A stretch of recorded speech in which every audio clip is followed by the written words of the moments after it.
Language learning has always been about memorizing vocabulary and conjugating verbs, right? Well, today we're exploring a revolutionary approach that's transforming how our brains actually acquire and retain new languages. Well, that's fascinating, and it really challenges everything we thought we knew about language acquisition. How exactly does this method work? It's all about creating these rich, multisensory experiences. Instead of just memorizing that mar means sea in Spanish, you're imagining the waves crashing, feeling the salty breeze, hearing seagulls. Your brain builds these incredible neural networks. That reminds me of how children naturally learn their first language through full sensory immersion and emotional connections rather than flashcards and textbooks. Exactly. And what's really groundbreaking here is how this approach breaks down complex language acquisition into these beautifully crafted, interconnected experiences. Like, when teaching about the sea, it starts with simple words, but builds this entire sensory landscape. Well, that's quite different from traditional language education. How does it maintain engagement while building these complex linguistic frameworks? So here's what's clever.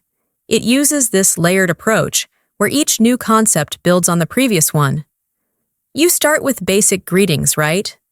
But instead of just hello, you learn that hello means you see a friend, you smile, you wave.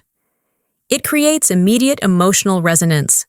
That's fascinating. It's like creating a mental movie for each new word or phrase. And you know what really makes this powerful? The way it incorporates natural pauses and repetition. Research shows that our brains need those moments of reflection to properly encode new information. This method builds those pauses right into the learning process. Well, I can see how that would help with retention. You're not just cramming information, you're giving your brain time to process and connect. Exactly right. And what's really interesting is how it progresses from concrete concepts like sea and beach to more abstract ideas like the atmosphere of a temple or the energy of a city. It's actually following the natural path of language development. That reminds me of some recent neuroscience research showing how our brains process concrete versus abstract concepts differently. This method seems to account for that. Oh, that's such an interesting connection. And it explains why the sequence moves from physical environments, like forests and beaches, to more complex social scenarios in cities. It's literally building neural pathways from the concrete to the abstract. And I imagine this also helps with cultural understanding since language and culture are so intertwined. That's exactly what makes this approach so powerful. When teaching about temples, for instance, it's not just vocabulary like stairs and bells. It's conveying this whole sense of reverence and cultural significance. Well, that must create much deeper understanding than just memorizing translations. And you know what's really fascinating? Studies have shown that emotional engagement can increase memory retention by up to 400%. So when this method connects language learning to emotional experiences, like the peace of a forest or the excitement of a city, it's actually optimizing for how our brains store information. That's quite remarkable. Do you think this could revolutionize how we approach language education in schools? Well, there's growing evidence that traditional language education might be doing it backwards. Instead of starting with grammar rules and vocabulary lists, we should be creating these immersive, emotional experiences first. So it's almost like we need to unlearn our traditional approach to teaching languages. Precisely. And what's really exciting is how this method incorporates recent findings about neuroplasticity, our brain's ability to form new neural connections throughout life.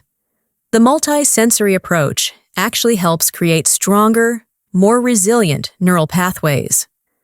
Well, that explains why the method keeps circling back to review concepts. It's reinforcing those neural pathways.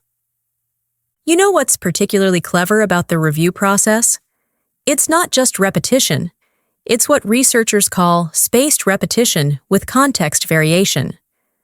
Each review presents the same concepts in slightly different contexts, which helps with both retention and flexibility in language use. That's fascinating. It's like building a web of understanding rather than just a linear path of knowledge. And here's something really interesting. Research has shown that this kind of contextual learning can improve retention rates by up to 70% compared to traditional methods. When you combine that with the emotional engagement aspect, you're looking at potentially transformative results. Well, that could have huge implications for adult language learning, especially since many people believe they're too old to learn a new language effectively. Oh, that's such an important point.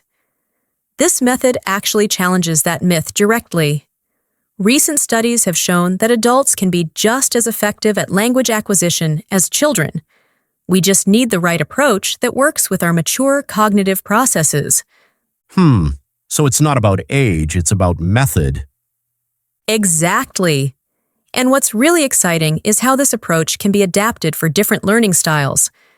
Whether you're a visual learner who connects with the imagery, an auditory learner who benefits from the repetition, or a kinesthetic learner who enjoys the interactive elements, it's all built in. Well, that certainly explains why it seems to work for such a wide range of learners. And you know what's particularly promising? Early studies of similar immersive, emotion-based language learning methods have shown success rates up to 60% higher than traditional classroom approaches. It's really challenging our whole paradigm of language education. That's quite remarkable. Do you see this potentially expanding beyond language learning to other areas of education? Well, that's where things get really interesting. Researchers are already looking at how these principles of emotional engagement and multi-sensory learning could be applied to everything from mathematics to history education. It's potentially revolutionary for how we think about learning in general. So we might be looking at the future of education as a whole, not just language learning. Exactly. And what's particularly exciting is how this approach aligns with what we now know about the brain's natural learning processes. It's not just about acquiring information. It's about creating meaningful connections and experiences that stick with us long term. Well, this has certainly given me a new perspective on language learning and education in general. You know, as we wrap up today's discussion, I think the key takeaway is that effective learning isn't about forcing information into our brains. It's about creating the right conditions for our natural learning abilities to flourish. And this approach to language learning might just be showing us the way forward. That's a powerful thought to end on, and quite hopeful for the future of education.